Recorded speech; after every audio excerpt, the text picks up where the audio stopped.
अस्सलामुअलैकुम। वीडियो को लाइक करें, हमारे चैनल को सब्सक्राइब करें और पास वाले बेल आइकॉन को दबा दें, जिससे आपको हमारी आने वाली हर न्यू वीडियो की नोटिफिकेशंस मिलती रहे।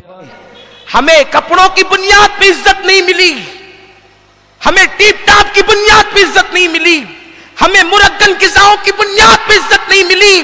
जिस वक्त बैतुल मुकद्दस के फतह का मौका था, उसका पस मंजर ये इख्तिसार के साथ अर्ज करूं। जब बैतुल मुकद्दस पहली मर्तबा फतेह होने वाला था, तो उस वक्त एक बूढ़ा राहिब बैतुल मुकद्दस की दीवार पे चढ़ता है और चढ़ने के बाद कहता है कि तुम्हारा अमीर कौन है, उसको भेजो, हम चाबियां उसके हाथों में दे देंगे। लोगों ने अबू उबैदा इब्नुल जर्राह को भेजा कि जाओ और चाबियां लेकर के आओ। लेकिन जैसे वो बूढ़ा राहिब आया और आने के बाद उसने किताब में देखा और देखने के बाद अबू उबैदा का चेहरा देखा, तो वो बूढ़ा राहिब कहने लगा, जाओ जो चाहो कर लो, हम तुम्हें चाबी नहीं देते। परेशान हो गए ये लोग कि इसने तो कहा था कि अमीर को भेजो, हम चाबी देंगे, ये क्यों चाबी नहीं देता। जब पूछा गया तो कहा, मैं अपनी किताब को मानूं कि तुम्हारे अमीर को मानूं, कि तुम्हारी ताकत को मानूं।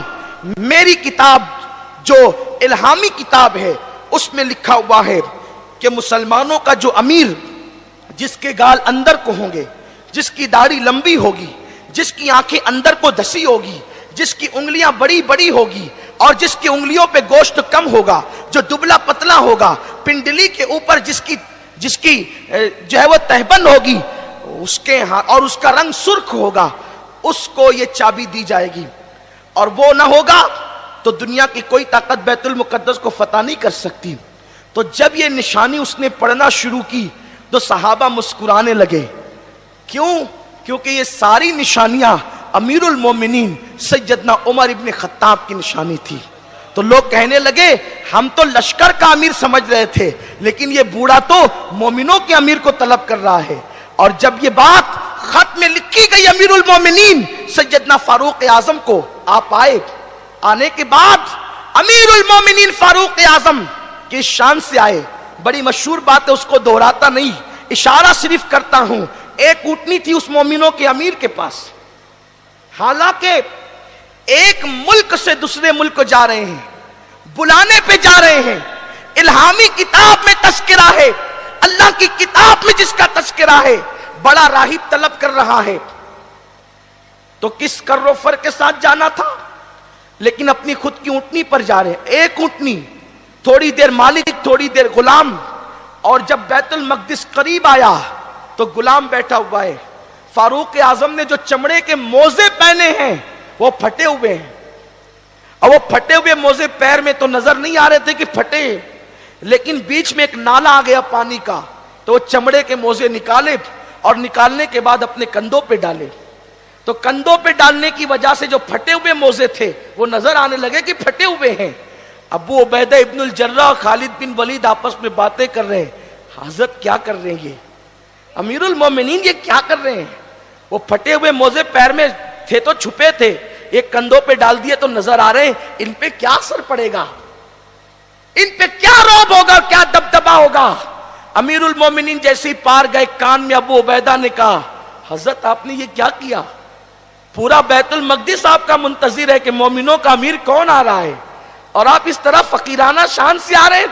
अरे मोजे फटे थे, पैर में नजर नहीं आ रहा था फटापन, कंधे पे डाले तो फटे हुए मोजे नजर आ रहे हैं। इतना सुनना था, फारूक आजम की आंखें तेज हो गई, गोया की आंखों में खून उतर आया हो, और आपने जमीन से कंकरियां उठाई और उठा करके अबू उबैदा इब्नुल जर्राह को फेंक करके मारा। फरमाया, अगर तेरी जगह कोई दूसरा बंदा ये बात करता तो मैं उसको वो सजा देता कि वो लोगों के लिए इबरत बन जाता। अभी रसूलुल्लाह को पर्दा फरमाने चंद साल भी नहीं बीते, तुम लोग दुनियादार हो गए। क्या समझते हो कि मौजों का हुस्न इज्जत देता है, या कपड़ों का हुस्न इज्जत देता है, या सुर्ख होठों का कर्रो फर इज्जत देता है। सुन लो, हम जलील कौम थे, जलील, हम ऊंट चराने वाले थे, हम बकरियां चराने वाले थे। हाल ये था कि हम 3 ऊंटों को भी एक कतार में खड़े रखने की ताकत नहीं रखते थे, लेकिन जब से अल्लाह ने अपना दीन अता किया, दामन मुस्तफा अता کیا، اللہ نے ہمیں عزت عطا کر دی. ہمیں موزے اور کپڑوں نے عزت نہیں دیے، ہمیں مصطفیٰ کی غلامی نے عزت عطا کی ہے، ہمیں اللہ کے دین نے عزت عطا کی ہے. جب تک دین پر رہو گے، عزت دار رہو گے، دین سے دور ہو جاؤ گے، ذلیل کر دیے جاؤ گے.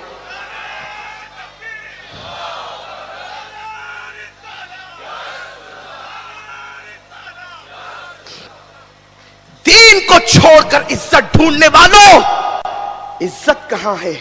وَلِلَّهِ الْعِزَّةُ وَلِرَسُولِهِ وَلِلْمُؤْمِنِينَ. عزت تو اللہ کے لیے ہے، عزت تو اللہ کے رسول کے لیے ہے، عزت تو مومنین کے لیے ہے. لیکن حیرت ہو گئی، حد ہو گئی. نوکریوں کے لیے داڑیاں چھوٹ رہی ہے، نماز چھوڑنا کوئی خاص بات نہیں مسلمانوں کے لیے. نماز چھوڑنا کوئی خاص بات نہیں مسلمانوں کے لیے. نماز چھوڑنا تو ایک عام بات ہے، جبکہ اللہ کے حبیب نے فرمایا من ترک الصلاۃ متعمدا فقد کفر. جس نے ایک وقت کی نماز جان بوجھ کے چھوڑ دی وہ کافر ہو گیا.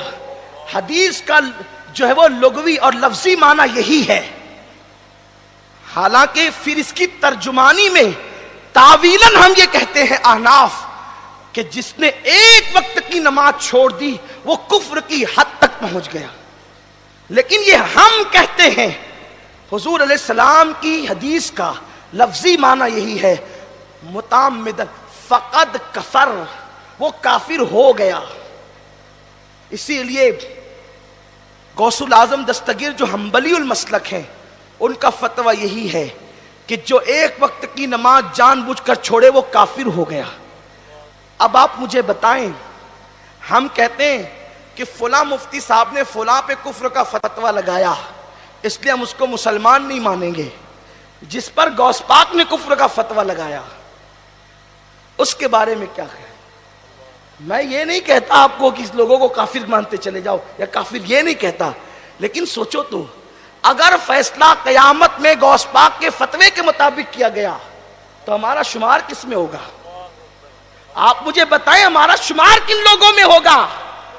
بستر پہ سو کر نمازیں ترک کرنے والے، نرم گدوں پہ نمازیں چھوڑنے والے. میں اپنی گفتگو سمیٹ لوں.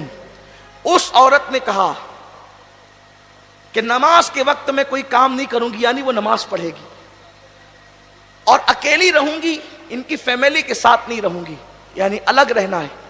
اور دن کو کام کروں گی، رات کو کوئی کام نہیں کروں گی. اور وہ عورت جب رات ہوتی تو اپنے حجرے میں اللہ کی عبادت میں مصروف ہو جاتی، دن کو اپنے مالک کی خدمت کرتی اور رات کو مصلی پر اللہ کی عبادت.